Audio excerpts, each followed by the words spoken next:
because I refuse to not be first. Do we do enough? Well, I never shut up about it. It must have been about 16, 17. We nicked their guilt rings. Right, the bouncer's guilt ring. This is no good for me. That's the reality. If you want the honest truth, and I see it every day.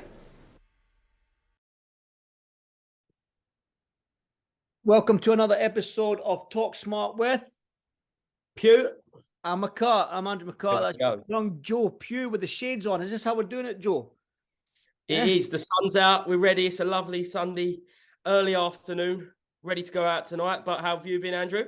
Good. It's my wife's birthday. I won't say how old she is, but it's her birthday today. So we've got the in-laws. I've got my in-laws coming around today for some pizza and cake and stuff like that. We've got the paddling pool. Believe it or not, it's 24 degrees in Scotland today.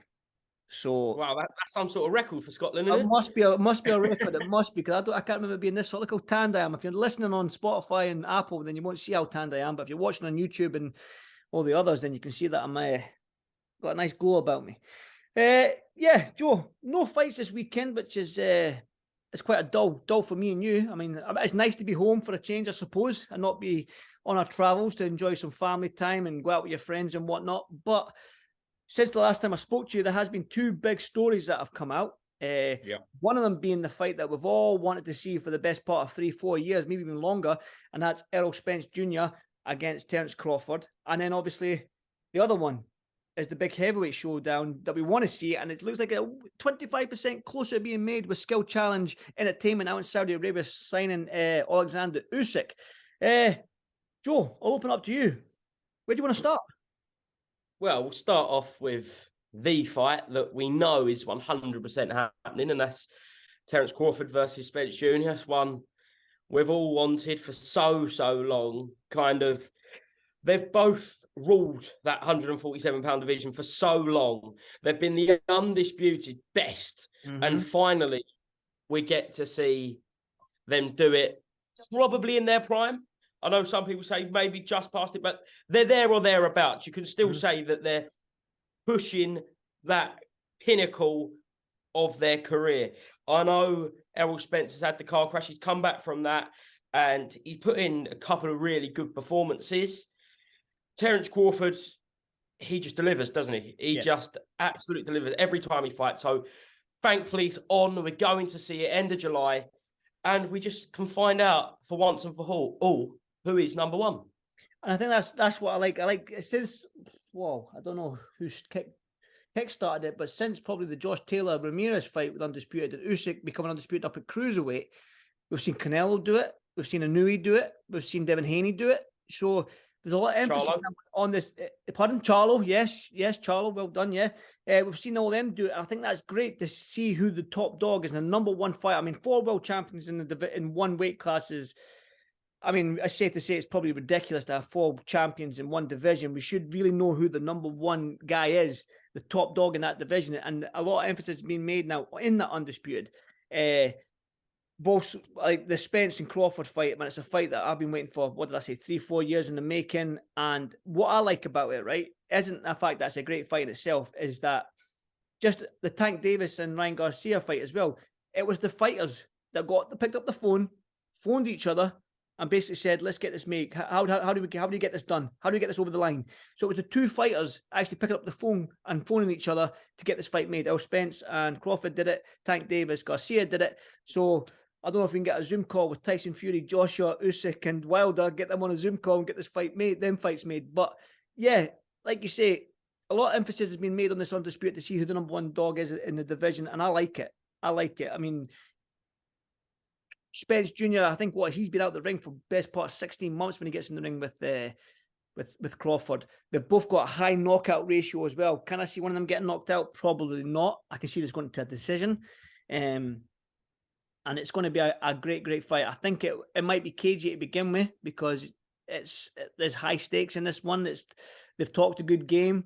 But I think it'll catch fire. And it'll be an entertainment fight, and probably echo what Spence said, that it's probably the best welterweight fight in the last 10 years, which, if you want to say that with Pacquiao and Mayweather being there, but that was well past its sell-by date. But he's probably right, to be honest. Yeah, I just think I hope it will entertain. I hope it will live up to all expectations, because we've been there so many times where we've wanted to see a fight for so long and it hasn't kind of lived up. But you say about the undisputed fight, and it is obviously fantastic that we're doing it. But the great thing about this fight is it wouldn't really matter if there wasn't any belts on the line. Because everyone knows these are the best. Everybody knows that Terence Crawford and Errol Spence rule that division. And finally, whether you've got one belt, whether you've got 4 belts, whether you've got no belts, whoever wins that fight rules that whole division. Definitely. And I think, well, the thing is about becoming undisputed, you can't stay undisputed because all these mandatories start coming in. So you do see a lot of fighters vacating, moving up, giving up belts here, there, and everywhere. But it's still good to see the number one top dog. And you could argue, a lot of people are arguing that Terence Crawford is a top dog, but then you might get, there's some people that say on the other side that Errol Spence is a top dog. And the only way that happens, the only way we find out, is just get them in the ring together. And I think boxing needs it. And I touched on it before we started this podcast. I said to you that boxing, even though boxing needs these big fights to be made, I think, well, we're into June now, so we're nearly halfway through the year, Joe. Yeah. We've seen some fantastic fights already this year. Great fights this year. We've started at the beginning. We've had Liam Smith, Chris Eubank Jr., great fight. Yard Bertabiev, great fight. Benavides Plant, great fight. Tank Davis, Ryan Garcia, great fight. Haney, Loma, great fight. Taylor Cameron, great fight. Geez, I can go on and on and on. There's been great fights already. Then we've got the fights coming up. The Spence Crawford one is coming up. Yeah. We've got Fulton Inui out in Japan coming up. And obviously we've got Bertabiev and Cam Smith, which I believe is a great fight up at light heavyweight. Now, we're probably, this is a good little segue into these heavyweights now. There is probably one fight or 2 fights in the heavyweight division that we still need to see. But the big news coming out there is Usyk signing with that skill set challenge entertainment out in Saudi Arabia. So that's hopefully that's a step closer. Yeah, that was a strange one because obviously we've heard a lot, mainly from the Joshua side, about this 4-way tournament that's starting in December, about the negotiations, and it's going well. We've heard from Eddie Hearn, we've heard from Anthony Joshua, and I think Deontay Wilder said it's looking likely. But we know Usyk is fighting Dubois in Poland, and we don't really know what's going on with Tyson Fury. So it was very quiet from both of their perspectives when you're looking at Saudi. So it kind of hit us from nowhere. And now, providing Usyk gets through Dubois in Poland, because that's no foregone conclusion. We know Daniel Dubois possesses heavy, heavy power. It looks like we're getting that little step closer. It looks like that probably if Usyk has signed with Skill Challenge, which we now know he has, he's probably there. He's probably confirmed. He's probably a mainstay of this tournament. We don't really need to worry about Usyk's involvement. I think that's all but confirmed now. Yeah, like I say, I think a lot of the fighters want, a lot of the fighters, the 4 main guys, they're Wilder, Joshua, Fury, and Usyk. They all spoke about getting a fight in before December, but it's getting that right fight in. Do you know what I mean? Joshua probably would need another fight just to get that extra fight in with his new trainer. Do you know what I mean? Derek James. So, and Fury's made it clear that he wants a fight before December. Wilder said I believe that he said he wants to fight before December as well. So, I think as long as he don't slip up in these fights coming up, Dubois, like you said, he can bang. You know what I mean? It's the heavyweight division. Anything can happen in that division. We've seen it with Ruiz and Joshua all them years ago, 3-4 years ago. Anything can happen in this heavyweight division. Anything at all. But when that skill challenge was sort of like teasing that we've got a big signing coming, do you know who I thought it was? I honestly thought it would have been Wilder. Yeah, so did I. If it would have been any of those 4, if you just said, look, one of those 4 is going to be signed with Skill Challenge, I would definitely have said Wilder. When I was out in Saudi Arabia for Jake Paul, for Tommy Fury, Wilder was out there. It was a known thing. We saw him about. I think he's interested in what's going on out there in Saudi Arabia, because people forget, Deontay Wilder fought Robert Helenius in October last year. And what did that go? I think 2 rounds. Mm-hmm. But before that was his Fury fight. So this guy is very inactive. He's fought 2 rounds in however many years. Mm-hmm. So he needs to fight, and he needs to fight quick. I know his style kind of suggests that where he's so unorthodox and he relies on that big power shot, it's maybe not as needed as much as your Tyson Fury, who's getting that ring rust off, constantly moving. But if he wants the big names, he wants the big fights, and it looks like we're getting him and Anthony Joshua in the ring in December, hopefully. I'd like to see him have a fight before. Yeah, and Andy Ruiz, his name's popped up for Wilder. I seen that Dillian White made a little post to Joshua saying, "Let's get it on." But as a boxing fan, you're wanting to see these top four, the Joshuas, Wilders, Fury, and Usyk. You want to see them in the ring with each other. I think as a boxing fan, selfish boxing fan, especially from the UK, I want to see Tyson Fury, Joshua. I don't care if they've had losses on their record, if there's no belts on the line. I still want to see that fight. It's a fight that I'm desperate to see, and I just hope that if they do get fights in before December, they don't slip up.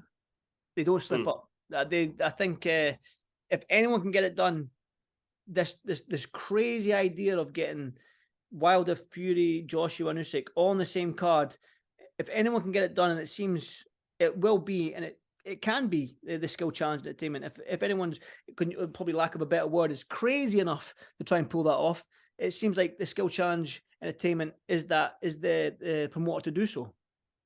Crazy enough, I think rich enough as well, because this is going to be a hell of a lot of money involved in this kind of scenario. But here's a question for you then, Andy. Mm-hmm.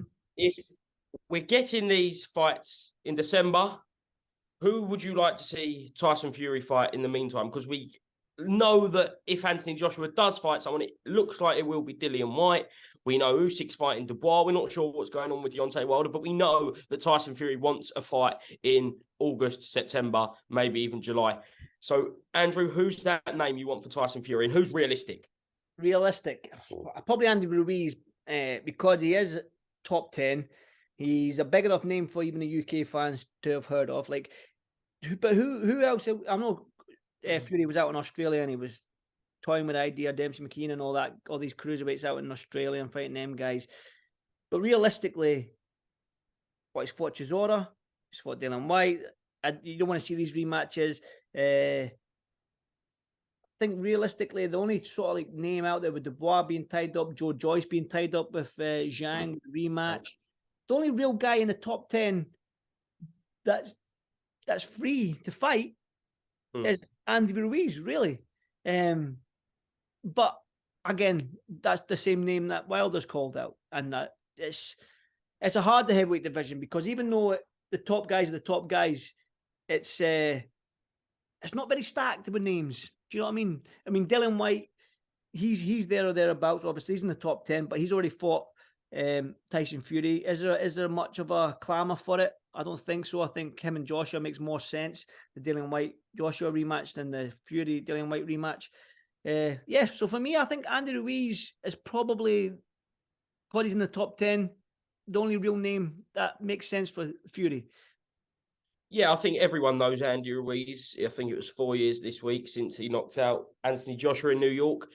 Another name that does come to mind, I know Eddie Earn put it forward this week, was Filip Hrgović. Mm-hmm. Filip Hrgović seems like he's been up in the IBF rankings for so long, and he hasn't really getting his opportunity. So I'd like to see Filip Hrgović in a big fight. He had a very close fight with Zhang, and we just saw what Zhang done to Joe Joyce.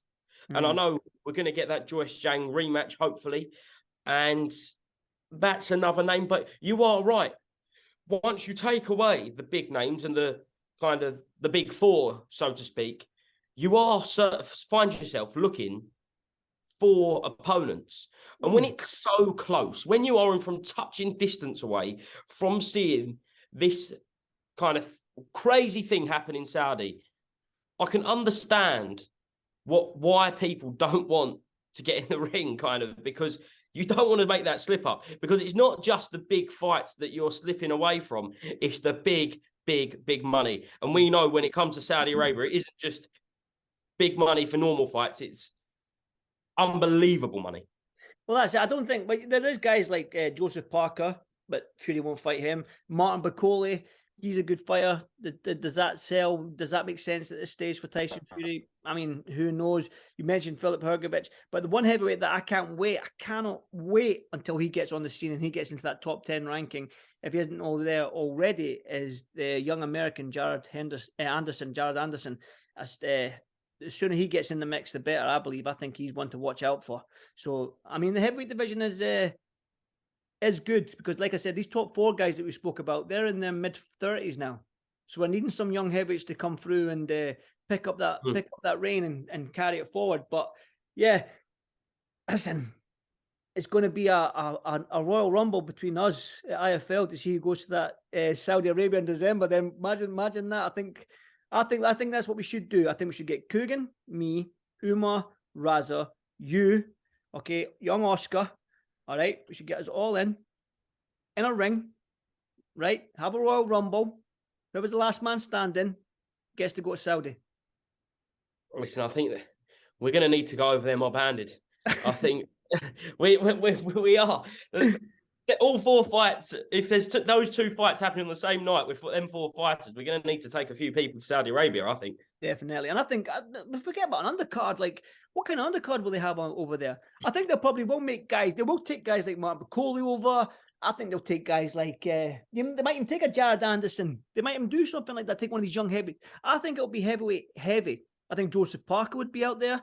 I don't know who he'll fight, but I think it'll be heavyweight heavy over there. With maybe a couple of like the Middle Eastern fighters that we saw on the Fury undercards and stuff like that, filling it up a little bit. But yeah, I can see it being a heavyweight heavy undercard.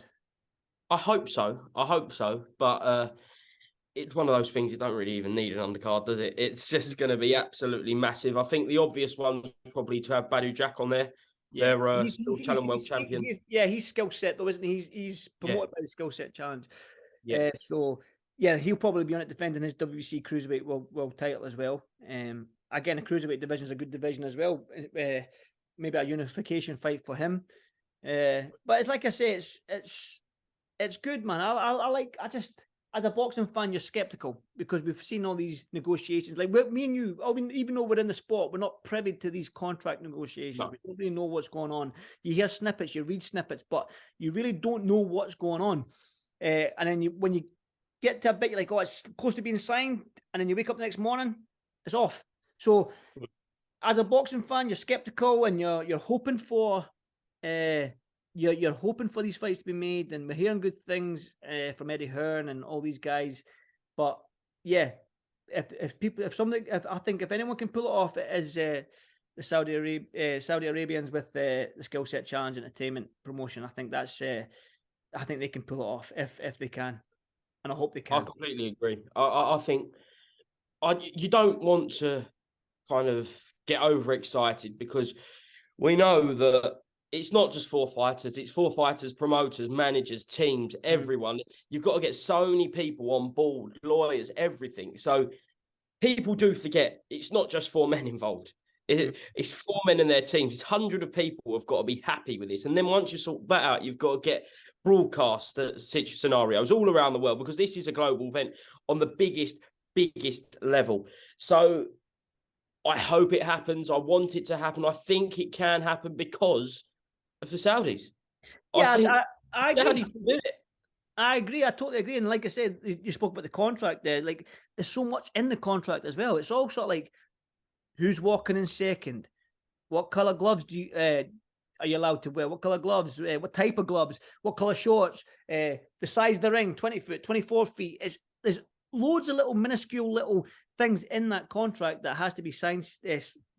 The T's crossed and the I's dotted and whatnot. So, like I say, at the start of this, boxing right now is looking good. I think we've had some great fights. We've got Josh Taylor against Teofimo Lopez next week as well, which we'll probably talk about that fight. And if I can, I'll try and get Josh on while he's out in New York on the Sunday. So our first guest on this podcast, which should be good. Like I say, for you though, Joe, when you look at the fights we've had this year, just to wrap this up, are you happy with how the year's gone so far? I think it's one where we're in it, we just kind of goes by, move on to the next week, move on to the next week. But when you said we was going to talk about this today, I kind of looked back and I thought, wow, it's been a good year. It's been a good year because where we're in it, I don't know about you, Andrew, but it kind of takes a lot for me to get really excited. I'll enjoy all the fights, but where we see so many fights, if one that really gets me going, and there's been a lot this year. I speak to a lot of people in and around the boxing world, what we do, and I say, yeah, that one. So I'm excited for that one. And just being at the events this year, it seems like there hasn't really been many bad ones. Like we talk about even last week, what a night it was to see Lee Wood become a 2-time world champion, overcoming Lara in a real punch perfect performance in the end. I think a lot of it got taken away throughout the fight week, the whole weight situation, the whole kind of just thing of becoming a 2-weight world champion and overcoming Mauricio Lara. But when you strip it back, it was an excellent boxing performance from Lee Wood. So I think that needs to be spoken about more. I think that another one that stands out for me that I was at, and it was the first time seeing this man live, was Artur Beterbiev when he fought Anthony Yard. Oh my God. I was in awe of Beterbiev. And Anthony Yard done fantastic that night. And I can't wait to see the Callum Smith fight. But that was another fantastic one. I know you was at Eubank Jr. versus Liam Smith. Yep. So what are the highlights for you, mate? Even this, I think it's just the fights being made that we want to see. I think Ryan Garcia, Tank Davis was a fight that was 3 years in the making and we got it. I can remember Devin Haney when I was out in New York in 2019 calling out Lomachenko, saying that he wants to fight Lomachenko. That was been 3-4 years in the making and we got it. Spence Crawford has been however many years in the making as well. So I think getting the fights that the fans are wanting to see, and then obviously the heavyweight showdown in Saudi Arabia, even just the slight talking of somebody pulling that off is good to see and it's good to hear. I think seeing the fights, the highlights for me as a boxing fan is getting the fights, because you know me, Joe, the influencer scene isn't quite my scene, even though it's entertainment and it's a fun style. I'm an old school. I've been doing this boxing since I was in the sport since I was 10 years old, ever being a little boxer and then getting into the media side of things as well. So for me, I'm an old school guy. I understand the influencer side of things. Listen, if any misfits or anyone wants to get me a fight, we'll use the IFL brand. I'll have Joe and Coogan in my corner. I'll fight anyone. Slim, whatever his name is, Slim. I'm going to use this as a call out video. In fact, Joe, you ready? I'll fight Slim, Anthony Taylor. Who else is decent? Who's Salt Pappy? Them 3 names, right? You're in the game. Are they the top 3 guys that you think I should fight? You know the influencer scene more than me. Anthony Taylor just beat Salt Pappy in a big upset, really, on that world. Anthony Taylor's good, you know. Anthony Taylor, I think because he's in this scene. Look at the speed, though, Joe. Look at the speed. He's ready. He's ready to get in there. Yeah, I think Slim's obviously the Misfits champion.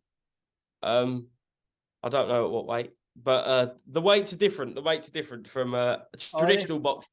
Yeah, but I'm sure. Speak to Mams Taylor. I'm sure they'll like to get you in. Right, listen, Coogan would be in my corner as well. I'll even have Coogan as my coach. That's how confident I am. I don't think you need a coach, Andy. I don't think you need one. I don't think you'd be listening to him. That's for sure. Exactly. I don't know what Coogan would be saying anyway. I don't know what tactics he would throw up for me. That took a wee left turn there. But you mentioned about fights getting you excited. I do want to quickly touch on this. I said that we'll wrap this up, but I do want to touch on this. You mentioned fights. Does Conor Benn, Chris Eubank Jr. in United Arab Emirates excite you? In Abu Dhabi, we're hearing again that looks like it's on the card and it's close. Just want to see kind of Conor get in the ring now. I know we need to see the UCAD scenario play out, and hopefully it will play out. We're told that we're getting news at the middle of this month. Mm-hmm. And when that news does come out, hopefully we get a bit of clarity. But probably, and I know it's crazy to say, but probably the fight's bigger. I know it was meant to happen in October last year.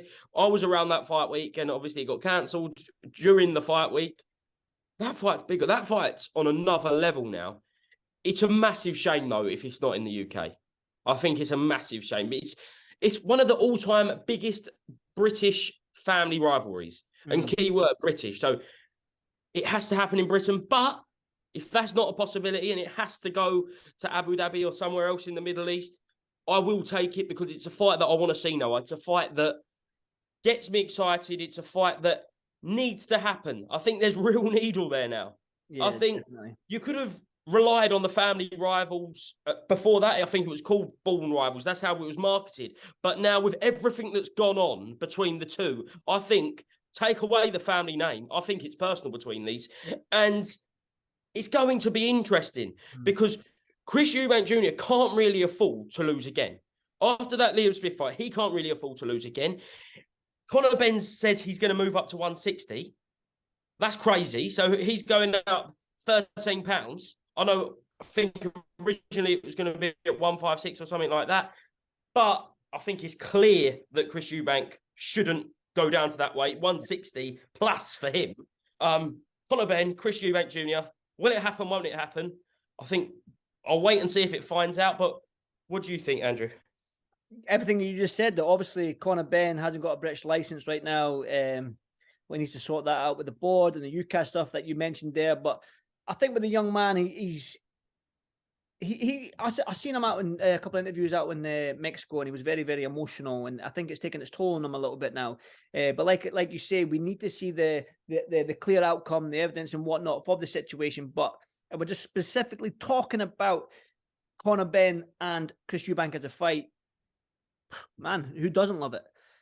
You mentioned that it needs to be in Britain. It does need to be in Britain, but obviously the circumstances with Conor Benn, it can't be. So Abu Dhabi makes sense. I know Eddie Hearn's promoted out there before, and it looked amazing out there. Again, we'll probably have a Royal Rumble to see if you can go out there and cover that one. I'm only saying Royal Rumble because I think I'd win. Do you know what I mean? Every time I think you're at a clear advantage. I think size-wise, probably Coogan, but I think little nimble, angry Andy, should we call him, just goes in and takes everyone out. Listen, Colm McGregor's got a little bit about him as well. Just watch a bit Colm. Colm's got a little bit. I probably missed him in the last, naming him in the last Royal Rumble. But Colm's got some size about him as well. I'm sure he could flip some people over the top rope. So, I think I could probably get Umar out. But I don't know about Umar and Oscar. That was straight off the Umar's bat. gone.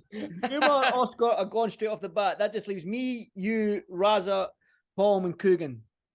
In fact, Raza's quite a big man as well. So Raza's a unit. Yeah, it's going to be interesting. But yeah, just to kind of close up on this Eubank Jr. Benn, I spoke to Nigel the other day, and Conor just wants the big fights. Conor's so thirsty to get back in that ring. He called out Jaron Ennis, did he not? Did he not call out Jaron Ennis? He'll fight anyone, even Virgil Ortiz. He will genuinely fight anyone. All this talk of potentially a kind of tune-up fight, getting the ring rust off, I don't believe that's going to happen.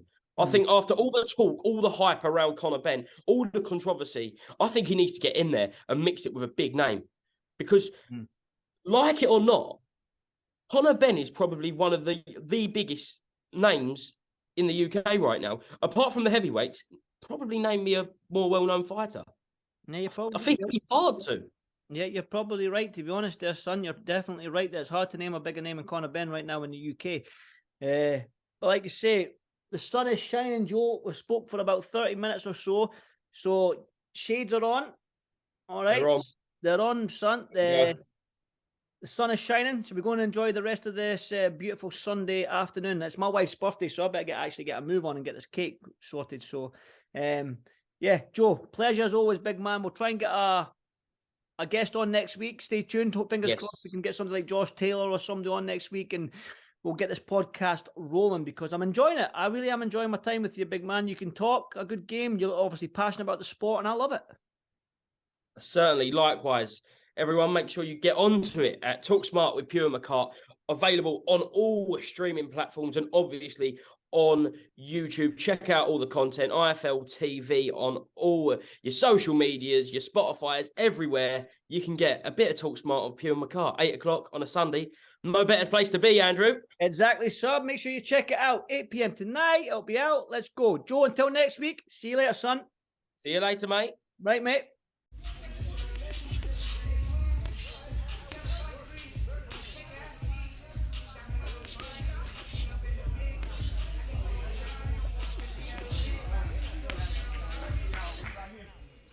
Because I refuse to not be first. Do we do enough? Well, I never shut up about it. It must have been about 16, 17. We nicked their guilt rings. Right, the bouncer's guilt ring. This is no good for me. That's the reality. If you want the honest truth, and I see it every day,